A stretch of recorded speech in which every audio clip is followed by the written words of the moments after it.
On a Sunday morning, as gentle sunlight streamed through the windows, Linda Williams was reviewing work documents in her home office. As a senior manager at Boston Consulting Group, quiet work time on weekend mornings had become her routine. The aroma of still warm Dunkin' coffee wafted up from her desk. While organizing stacks of papers, she glanced out the window. The rose bush she had just bought from Whole Foods yesterday sparkled with morning dew. She had finally managed to tend to the garden last weekend, and the landscape was starting to look worthy of this house she'd purchased with her parents' help.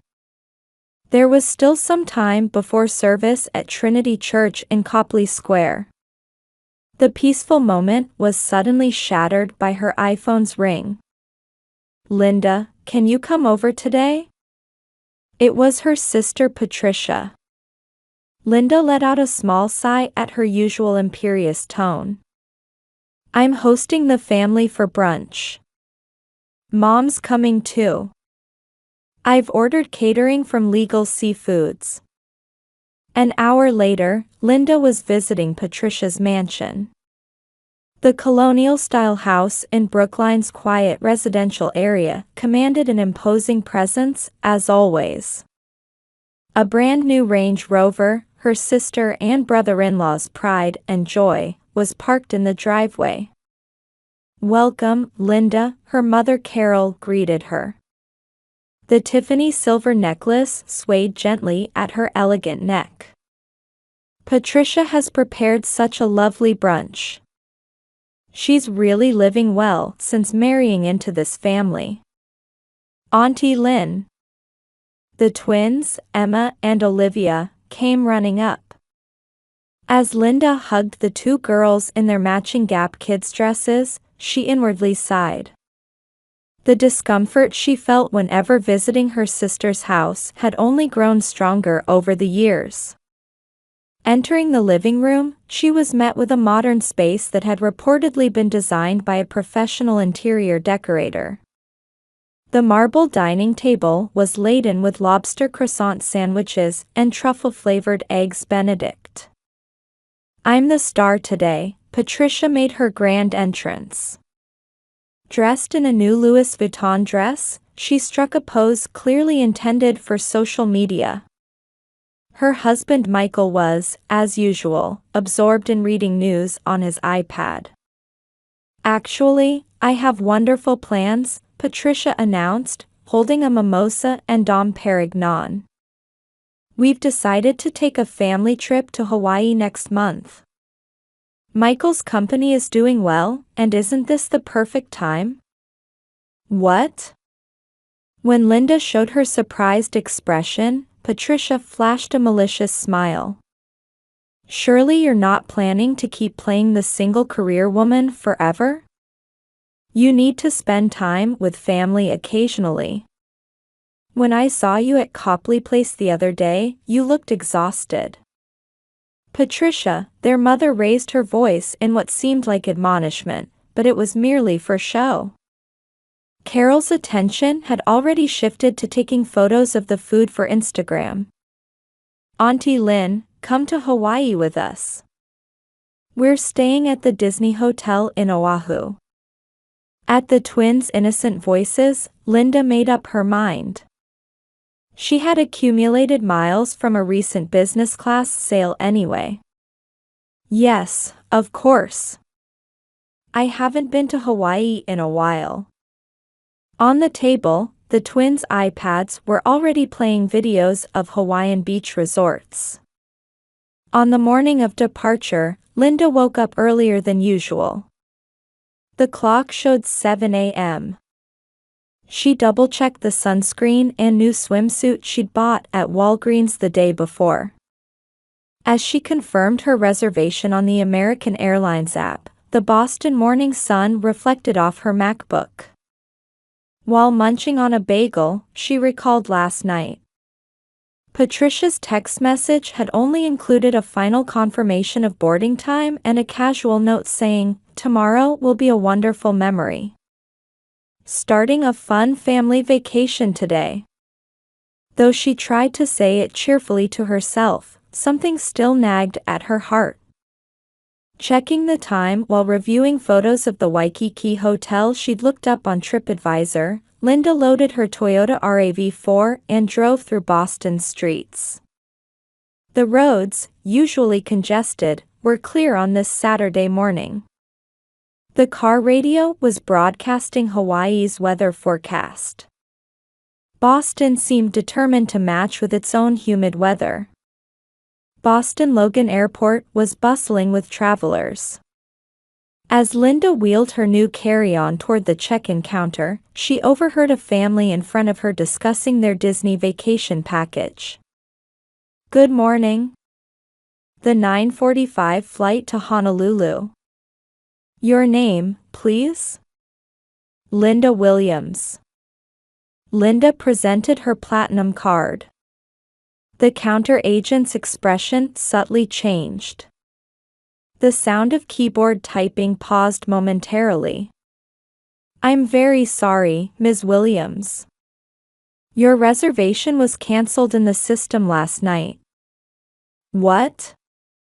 That's impossible." The confirmation email. "The Brown party completed their check-in about 30 minutes ago." Her mind went blank. She frantically pulled out her iPhone 14 Pro and called Patricia. No answer. Michael's number went straight to voicemail. Just then, a new message notification appeared on her screen. "Take care of the children. We need some time." Then came a photo. The twins sitting on a bench in front of the airport Starbucks. Emma clutching a pink teddy bear from Build-A-Bear, Olivia's cheeks wet with tears. The two holding hands, their expressions filled with anxiety and fear. Emma. Olivia. Linda ran desperately through the airport.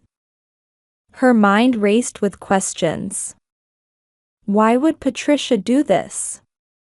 Were the rumors about Michael's company true?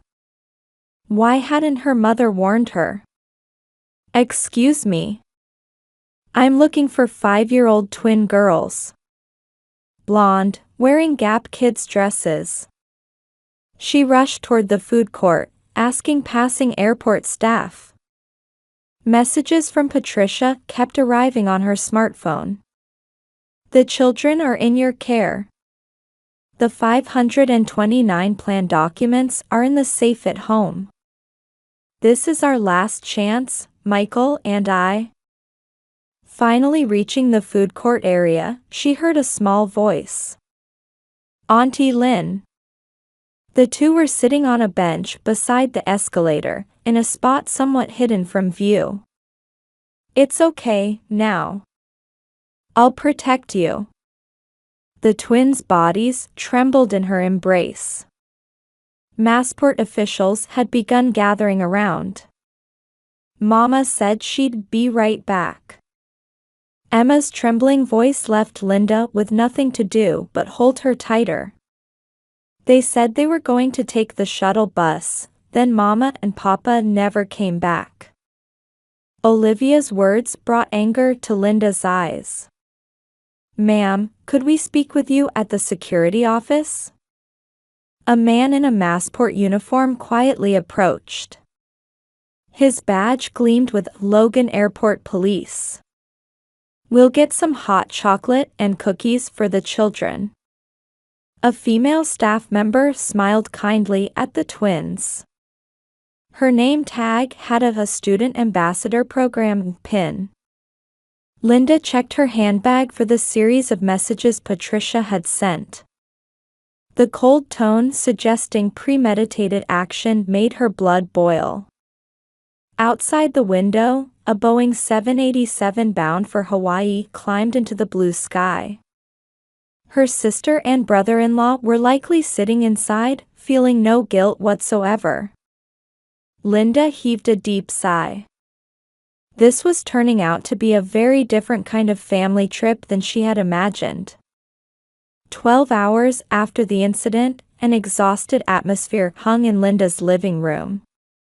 They had just returned home after completing police interviews and meetings with Children's Protective Services. "Emma, Olivia, come here.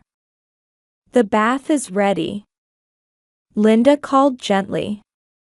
But the twins remained huddled together on the sofa, unwilling to move. Beside scattered crayons and coloring books lay a half-eaten McDonald's Happy Meal.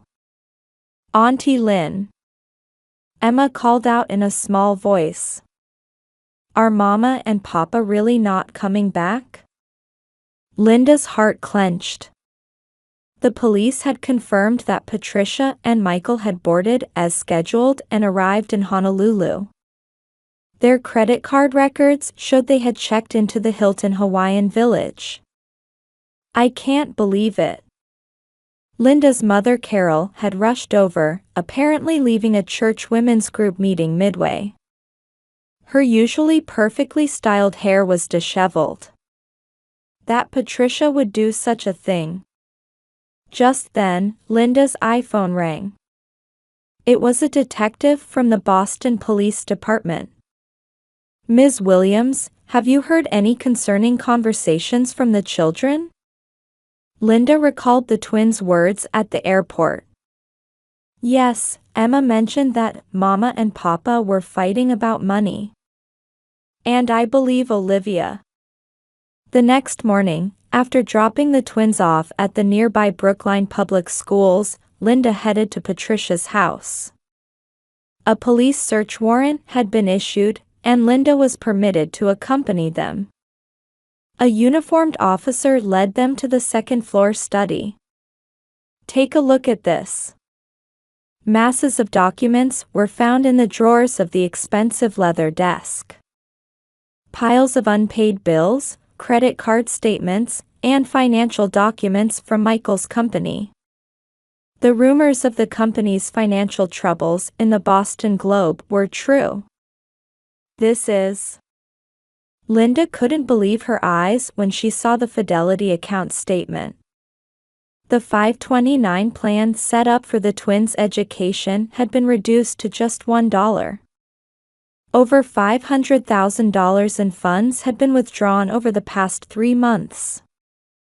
The closet yielded box after box of Hermes, Chanel, and Louis Vuitton items, still with tags attached. Patricia's Instagram was filled with posts portraying happy family life. But behind that facade, she had been consuming the twins' future. "Linda, there's this too." The officer handed her a torn envelope. Inside were bank statements from the Cayman Islands. "Ms. Williams," the detective called out. "We've found significant transfer records under your mother Carol's name." Just then, Linda's smartphone vibrated. It was from Trinity Church. "Linda, something terrible has happened." Her mother's voice was strained. "Patricia took the women's group fees, and used my name." As it turned out, Patricia had also been the treasurer for the church women's group. There was a high possibility of fraud there too. She had been embezzling membership fees using their mother Carol's name.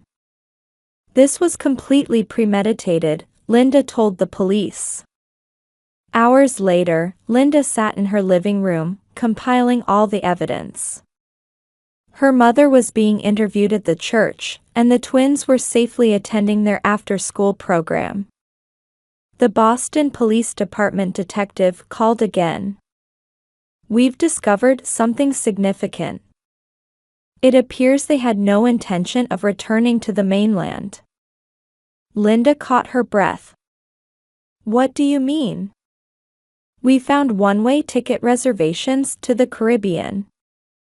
That night, Linda had made up her mind.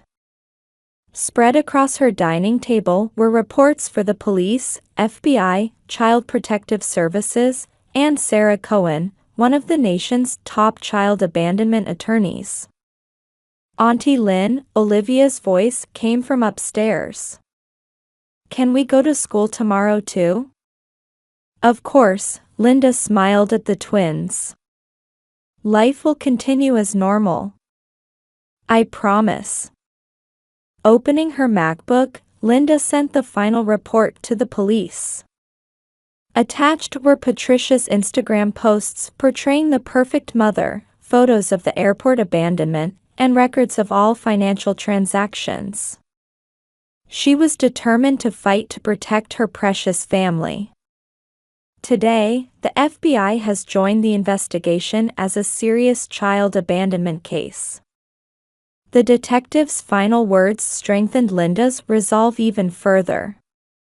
Outside the window, Boston's nightscape glowed quietly.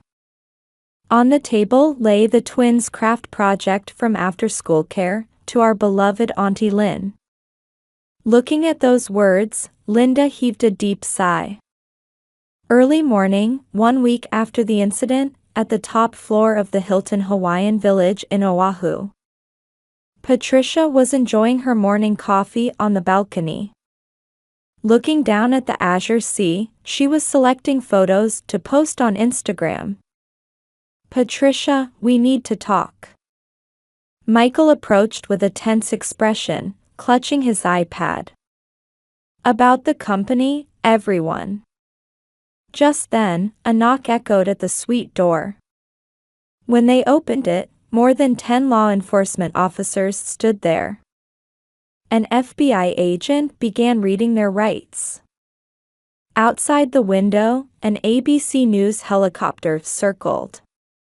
I have nothing to say. Let me call my lawyer. Patricia maintained her elegant demeanor until the end. However, tickets to the Cayman Islands were found in her Louis Vuitton bag. This is a federal crime, the agent's voice was cold. You're charged with interstate child abandonment, embezzlement, and money laundering. 2 weeks later, at the Boston U.S. Attorney's Office, Linda was meeting with prosecutors. Ms. Williams, we have sufficient evidence, said Jessica Morrison, a prosecutor with over 20 years of experience. Particularly, the misappropriation of education funds will decisively turn the jury against them. The conference room table was piled with evidence. Starting with Logan Airport security camera footage, church women's group accounting records, documents showing fraudulent accounting at Michael's company. Additionally, there was Patricia's history of false social media posts, detailed psychological diagnoses from the twins' counselor. As decisive evidence, there were records of fraudulent withdrawals from the Fidelity 529 plan, and multiple financial transaction documents with forged signatures from Mother Carol. The prosecution, Morrison continued, will charge them primarily with federal child abandonment violations, adding fraud charges for misuse of education funds, and embezzlement for misappropriation of church funds. We'll also include charges of document forgery for forging the mother's signature, money laundering related to the Cayman Islands accounts, and conspiracy charges for the couple's planned scheme. The sentence? Linda asked. Maximum 20 years for Patricia, Morrison answered sternly. For Michael, 7 to 15 years, depending on his level of cooperation. That evening, Linda took the twins to their psychological counseling session at Boston Children's Hospital. The children's recovery will take time, explained Dr. Sarah Watson, their physician. Particularly, abandonment by a mother creates deep emotional wounds. 1 month later, at the Suffolk County Courthouse, Patricia and Michael's initial hearing began. Local media packed the gallery, and the Boston Globe featured the case on its front page. Defendants, please rise. The judge's voice echoed through the courtroom. Patricia wore an orange prison jumpsuit. Her former arrogant demeanor had vanished, and her makeup-free face showed fatigue.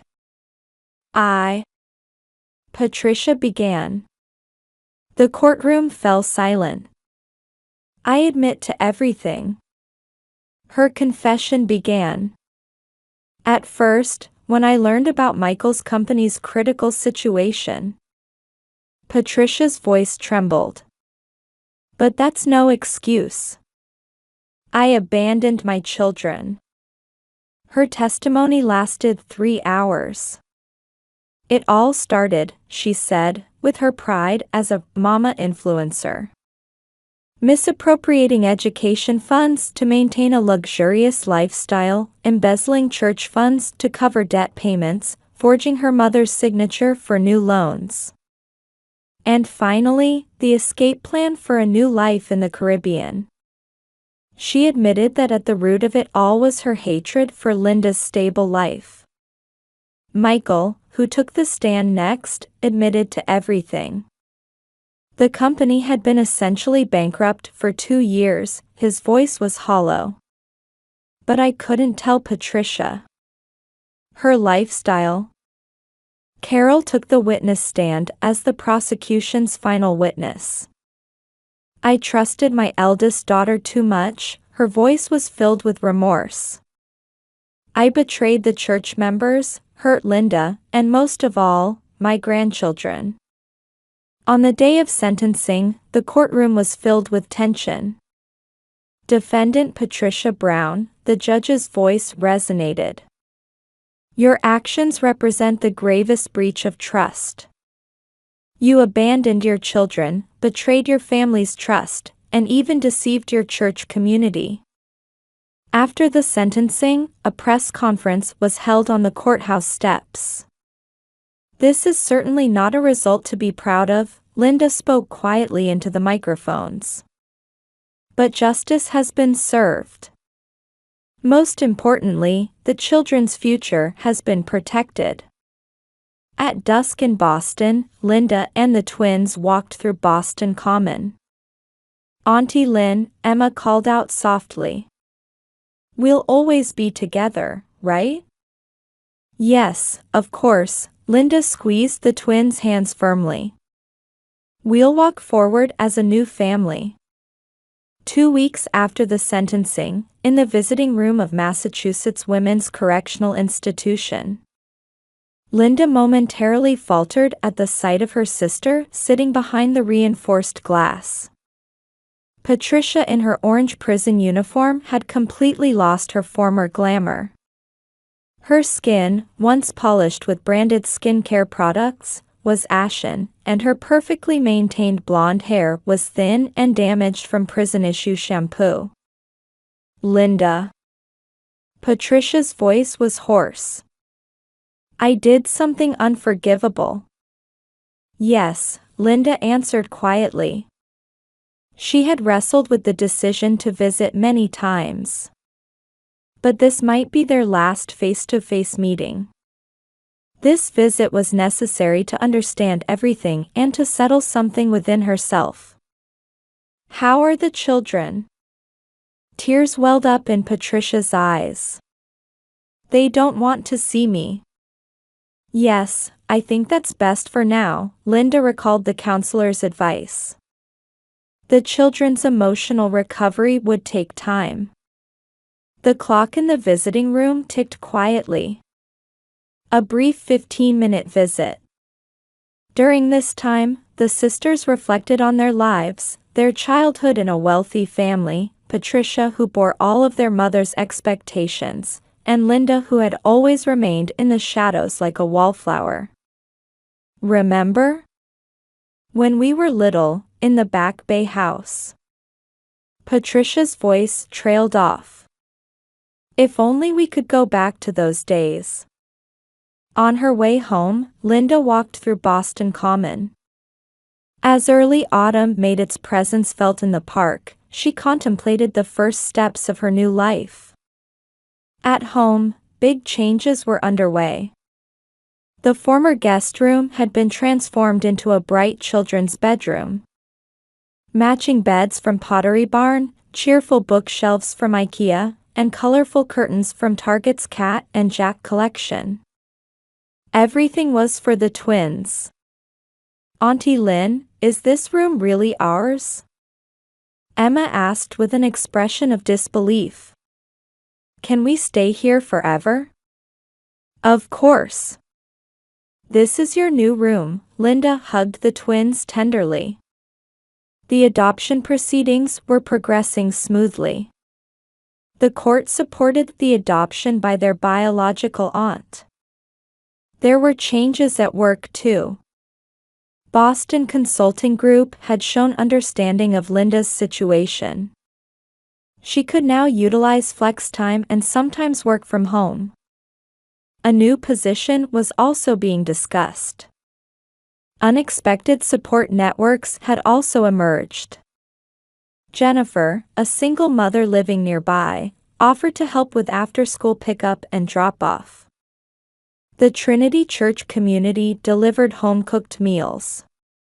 The counselor at Brookline Public Schools showed special consideration for the twins' emotional care. "Time will heal some things," Mother Carol had said. She too was changing. Through her church volunteer work, she seemed to have awakened to new values. Now she baked cookies with the twins on weekends. 1 year later, in early summer, the twins' 6th birthday party was being held in Linda's backyard. Organic cake from Whole Foods, homemade lemonade, and the laughter of neighborhood children created a simple but heartwarming scene. "Happy birthday!"